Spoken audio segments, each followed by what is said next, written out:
So my first big question, has Narendra Modi's Trump outreach simply failed to yield results? Did we get Trump wrong is the question I want to raise. Yes, Sinha, why don't you take that question? Have we got him wrong? We started with Namaste Trump, Howdy Modi, lots of bonhomie, and now we've got a president who every single day seems to target India. Rajdeep, thank you for having me on your show. I could only answer your question with a counter question. Who has got him right? I mean, if you're just limiting yourself to tariffs and you see the results in terms of countries who have reached an agreement or an interim agreement, you will realize that they've had a lot to give up. Now, most of these, look at the developing countries. You've got Vietnam with a 20% tariff, and in return, zero tariff for American goods. You have Indonesia, Philippines with 19%, and even the allies. I mean, you look at EU, 15%, Japan, 15%, and of course the UK gets away with 10%. But these are developed economies. So if you're limiting yourself to tariffs, I would certainly think that we are just begun. The game has just begun. I don't think we can judge whether the foreign policy or the outreach of the Modi government has been a success or a failure. If you're judging in terms of the larger picture, the foreign policy, again, there are many imponderables.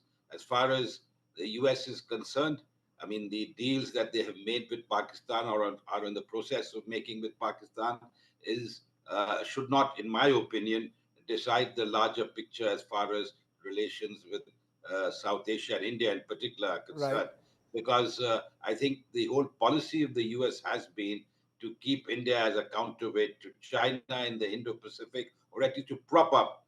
There was bipartisan support. If that has changed, then we'd like to hear about it, because just today we heard that the GE engine for the Tejas Mark II is now going to be made available. So I think we are hearing different noises, different reactions from different people in this administration. We'll have to see how the deal, the trade deal, if there's any, pans out, because the 25th of August, we expect a team to come from Washington. So you're pressing the pause button on whether we've got Trump right or wrong in our foreign policy. But Daniel Block, give us your perspective. Do you believe that India has handled Donald Trump the right way? There are those who believe that flattery is the right way to handle Donald Trump. Others are saying just look him in the eye, as some believe the Chinese have done. What's the better way? Have we got Donald Trump right or wrong here in India? Well, I think as the previous guest said, and other guests will say, it is hard to get Donald Trump right. He is a chaotic figure. His policymaking is in many ways characterized by inconsistency and constant back and forth. And so to some extent, the story is not done. That being said, I'm looking at the things that were promised by the Modi government and what's happened so far. And I think that to an extent, New Delhi has overpromised and underdelivered when it comes to the United States. What does that mean? Be specific. When you say overpromised and underdelivered, give me an example. Sure. So there was a lot of talk about how, the friendship, the personal friendship between Trump and Modi was going to result in a kind of flowering of relations, in positive trade deals. I remember when Liberation Day, as it was called, happened and Trump first announced he was enacting these massive tariffs, that he in the same conference said that Modi was a friend and that might lead to a preferable deal for New Delhi. None of that has happened. Other countries have managed to secure trade deals with the United States, so it's not impossible. We know it can be done, and India is not one of them. Now, again, it's hard and there's a lot of road left to travel, but so far, India doesn't appear to have gotten any real preferential treatment from the United States. Andrew Latham, you're joining us there from Macalester College. I remember you coming on a program a few months ago saying, look, Trump is the ultimate transactional politician. You've got to deal with him as you deal with a businessman, not so much a politician. Is that where perhaps India needs to course correct when you deal with a Donald Trump? Treat him as a businessman, not as a political leader who has any friends at all. He has only his own interest at stake. Well, I think that's right. Ultimately, and it's important to look at Donald Trump. And when we look at him, to be charitable, he's quite mercurial. He's blowing this way one day and blowing the other way the other day. Carrots one day, sticks the next. He is a negotiator. He is a businessman, and he does think in transactional terms, but he also thinks in maximizing his leverage. And I think that's what's going on now. I think Modi got him right. I think India got him right, partly. But to get him right, you have to understand that sometimes bonhomie was a term that was used in the introduction. Sometimes it's all bonhomie and backslapping, and other times it's face slapping, and that's just the way Trump operates. Look, he's been emboldened by the deals that he's done with Japan and the EU and the UK, et cetera. He got pretty much what he wanted with respect to most of those countries, and I think he thinks he can get away with that with India if he just applies a little more pressure. But he's going to bump up against two walls really quickly, one of which is that there are internal political dynamics, which mean that India cannot reform its agricultural sector, for example. Certain sectors are just irreformable in the short to medium term. And he wants to have on Team America both India and Pakistan, which is very, very difficult to pull off, especially in light of recent events, but also in light of the past 80 years of history. So he wants his cake and he wants to eat it too. And I'm afraid somebody needs to tell him it's one or the other. The other thing I'll say very, very quickly is that sometimes I think people focus on the headlines and not so much on the fine print. There's an American trade delegation at the end of August going to India to pretty much finalize at least a semi-deal. And lots of Indian sectors, including electronics and whatnot, are going to be exempt from these tariffs anyway. So, let's take a look at the fine print too. Jayant Krishna, in that sense, should we press the pause button till the trade negotiations are over before we know whether we got Donald Trump right or wrong? See, we are dealing with a president who's very, very unpredictable, Rajdeep. If you look at the history of our relationship with the US, the thaw started during Prime Minister Vajpayee's time, and the big quantum leap actually happened during Dr. Manmohan Singh's time. With the civil nuclear deal and a plethora of other initiatives that started. And from that time onward, it has been going from strength to strength.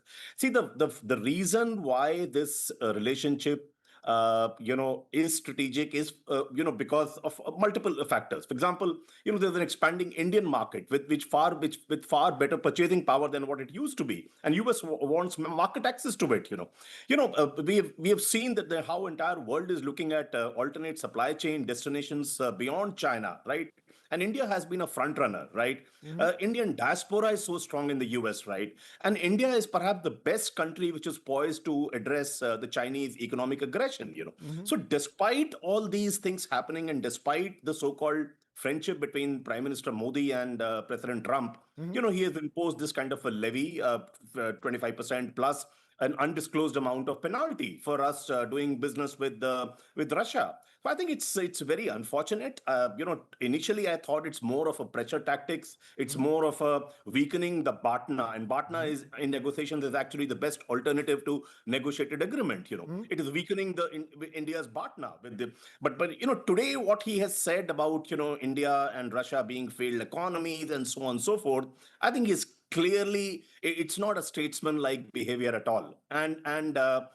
So two ways. One is that he's completely frustrated with the process. He has not seen that kind of a sweetener which he saw while negotiating with China, with Japan, with EU, with the UK, and so on and so forth. One could be that reason. Another reason is some people during negotiations they want to play the extreme negative actor, right. And he could be doing that as well. So it's very, very difficult. But I don't think India as a country should retaliate. It doesn't help. It doesn't blend with the character of Indian diplomacy at all. I think we should do whatever it takes to fast track the negotiations, so that even if the full blown BTA doesn't happen immediately, at least an interim deal is announced, and right. and which sort of does away with the with this 25% tariff. Okay, well, has Modi's Trump outreach failed to yield desired results? Is it too early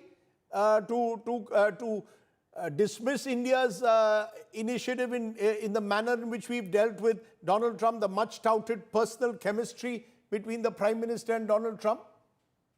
Look, these are the two or three elements which have governed the Modi government's approach to America.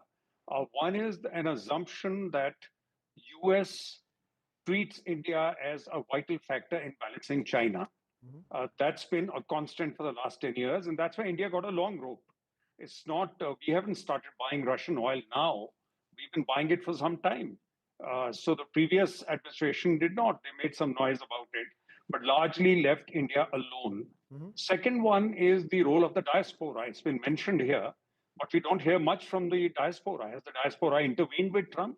Or are they really on the back foot because of what's going on, the supremacist white targeting of anybody who's colored in America? So all these assumptions are now in question. So as a result, and then there is a personal chemistry.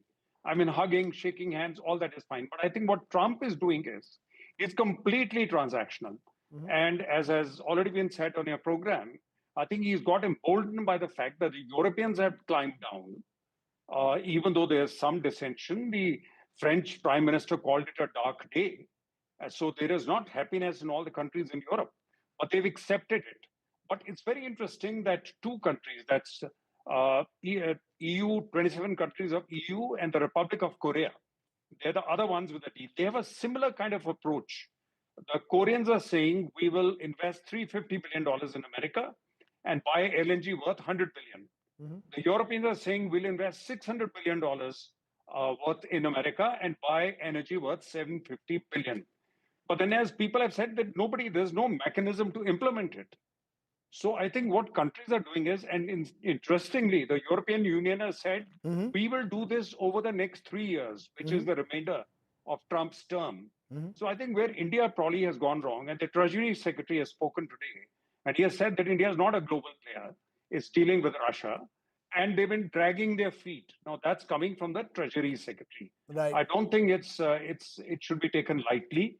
They're not happy. So very clearly, Trump has been told that India is dragging its feet and not moving and not willing to join the ranks of countries which have lined up to sign the deals, which consists of about half of the ASEAN countries, all of Europe. But then there are countries which haven't done that, which is Brazil. And coincidentally, it's all the 5 countries of the BRICS. He's imposed 50% tariffs on Brazil today. He's gone after South Africa, China, Russia are there, and then there is India. So on the one side, India is talking of RIC, that's Russia, India, China. You're talking of BRICS. So Trump is targeting BRICS. He's forcing India to align with the countries which are making the deals, and therefore not keep a leg in both the camps. Right. Which is what India has done. Which is what India has done so far. And I think that is the strategic part. So it is not that easy to resolve it, because you'll have to climb down. He's not going to simply compromise unless he gets what he wants. And I think his negotiating team has told him that India is dragging their feet. Well, some would say dragging their feet. Others would say India is standing up for its national interests. We'll, of course, see when the actual trade deal, if at all it materializes, whether it's in India's interests or not.